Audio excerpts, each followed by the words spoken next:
Не изостанаа поделбите ниту за овој Илинден на централната манифестација што вечерва се одржа на Мечкин камен во Крушево.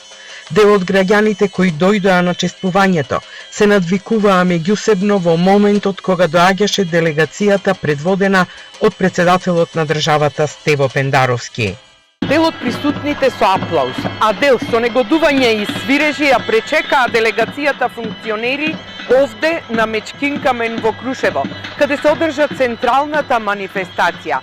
Поинаква од други години, без политички говори, токму за да се надминат поделбите. Прославата на двата Илиндена се одбиваше со силно полициско обезбедување и голем број редари, а теренот го надлетуваше и полициски хеликоптер.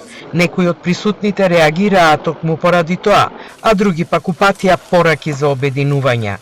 Пред 20 или 30 години сум седел баш таму. И олку полиција како вајпад не знам зошто не сум доживал. Не разбирам. Јас како постар лично очекувам младежов да се соедини, младежов. Ние постарите соедините, ма младежов некако. Гледам се дели младежов. Не е тубава работа. Илинден е нашата прва република. И секој еден жив македонец треба да го слави овој ден како да е негов роден ден. Прославата започна со парада на Илинденската коњаница. Цвеќе на споменикот на Мечкин камен положија председателот Пендаровски, премиерот Заев, дипломатскиот кор, министрите во владата, лидерите на коалиционите партии, а за прв пат на манифестацијата присуствуваше и лидерот на ДУИ Али Ахмети. Пригодна реч со пораки за Илинден имаше актерот Никола Ристановски, а цитираше и делови од Крушевскиот манифест. Сакаа да бидат гласници, но никој не ја слуша на вистина пораката на вечните илинденци.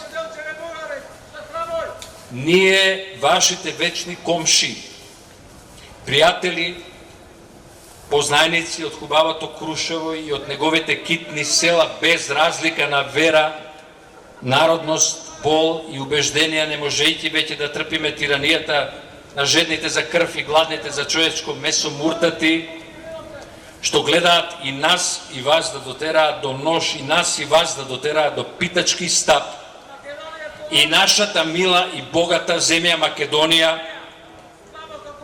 да заприлегат на пуста пустина. Денес дигнавме глава и решивме со пушка да се браниме од тие наши и ваши душмани и да добиеме слобода. Потоа следеше културно-уметничка програма на која учествуваа ансамблот Танец, ансамблот на албански ора и песни. Настап имаше Владко Стефановски, како и воениот оркестар на армијата.